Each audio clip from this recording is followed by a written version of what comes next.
Hi guys, this is Erica from Gokce Capital. Now before I begin, be sure to subscribe to our YouTube channel and turn on notifications. The largest landowner in the US is not Ted Turner. Ted Turner is small potatoes. He's only the fourth largest landowner, at least according to the most up-to-date land report. But he is perhaps the largest hobby farmer. Although calling his vast holdings and the various enterprises at their heart hobby farms is perhaps a bit of a misnomer. Still, back when Turner purchased his first ranch in 1987, the Bar None, he had utopian dreams in mind. He wanted to return the western landscape to his ranch, bison and all, and he wanted to do so while demonstrating that he could continue to make the ranch economically viable. Today, Turner has about 45,000 bison, ranging across 14 ranches, as well as a number of other business ventures centered around his ranches. How did he do it? I'll let you know at the end of this video. But for now, I want to turn away from Ted Turner, because if you are thinking that you need to be a billionaire to own your own hobby farm, you would be wrong. Hobby farms are available to almost anyone, and if you are thinking of buying land in order to create a hobby farm, here are some of the things you should know first. Number 1. Hobby farmers generally do not rely on their farm for their income, and this is what distinguishes a hobby farm more than anything else from a family-owned farm or small farm. But even if you are not going to rely on your hobby farm for your livelihood, this doesn't mean you can't make money from your farm. Number 2, do your homework before starting a hobby farm.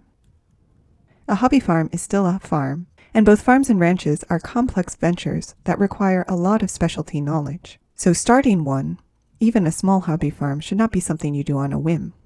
Make sure you do your research and understand what farming entails before you begin shopping around for land. And while you may not need to make a profit from your hobby farm, it's a good idea to treat it as a real business venture. This serves two purposes.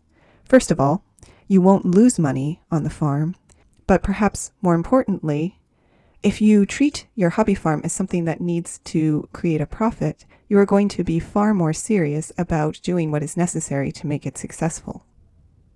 Approach your venture with a sense of humility and start by learning from other farmers. Maybe even volunteer on a farm, or ask a successful farmer in your area whether you can help them out in exchange for learning from them. And as with any business, start small and grow as you learn. Don't try to bite off more than you can chew. This is simply a recipe for disaster. So perhaps you don't want to start with 50 acres of land, but maybe just a few acres where you can start to grow crops and learn the basics of raising small animals like chickens.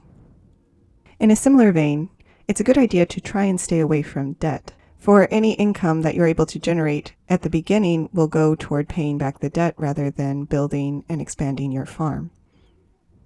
And finally, get expert help when needed. Take the money that may otherwise go toward debt payments and use it to enlist the help of experts. This will help speed up your learning process and make sure that things are done correctly. Number 3, there are tax breaks available for farmers, but if you want to take advantage of this for your hobby farm, you must prove that it is a business.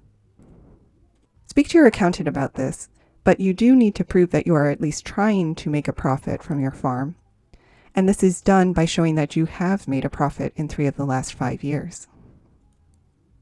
Number 4, a hobby farm will require land with certain attributes. You may not be relying on the farm for your primary source of income, but it is still a farm, and like any farm, you need land that is well suited for growing crops and raising animals. Depending on what you are looking to raise on your farm, you will need land that provides adequate forage for livestock, as well as water for livestock, shelters, whether man-made or natural, and perhaps of greatest concern for any farmer, healthy soil suited for the crop type you are looking to grow. You may also want to buy land that already comes with the necessary equipment and ancillary structures that any farming venture will need. This is not an absolute requirement because you can always buy your own equipment and build new structures, but depending on how much effort you want to put into making the land ready for your farm once you've bought it, this could be equally important to all of the other factors listed above. Which leads us to number 5. A hobby farm is a substantial investment. You cannot simply go out and buy the cheapest parcel of land on the market. It needs to have the right conditions. In addition, you will need to purchase your animals, veterinary supplies, of course the land itself, and all of the equipment necessary to support the farm. You may also need to make upgrades to existing structures or build your own farm infrastructure. And this is another reason why a hobby farm should not be done on a whim, and why you may want to start small. 50 acres of prime farmland can be a huge investment, but 1 acre may be something that is well within your price range. And this gets at our final point. Make sure you have a strong financial plan. Don't get so caught up in your dream that you are not well grounded in the financial reality of your venture. A hobby farm should not strain your finances and should not place you deep in debt. Therefore, be realistic about what you can afford at this point in time, what your projected expenses are going to be, and how much profit you can realistically generate as you are building up your farm. As I said earlier, treat your venture as a real business, and this will help ensure that you have a solid plan and that you are purchasing only enough land that you can handle at this time.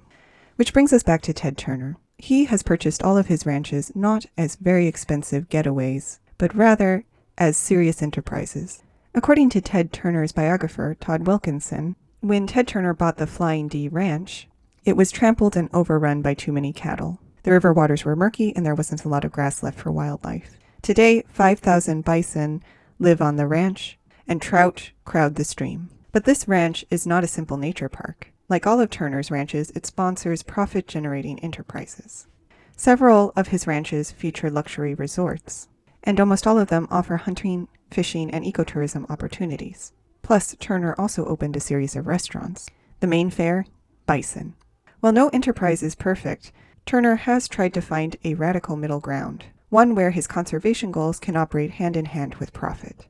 In the same way, perhaps you too can use a hobby farm to make your dream or vision a reality, while also creating a new income stream. Do you have any stories about hobby farms? Let us know in the comments. Did you like this video? You're going to love our Gokce Land Due Diligence program. We'll make you a land due diligence expert in just 7 days. Check it out at gokcecapital.com/glad.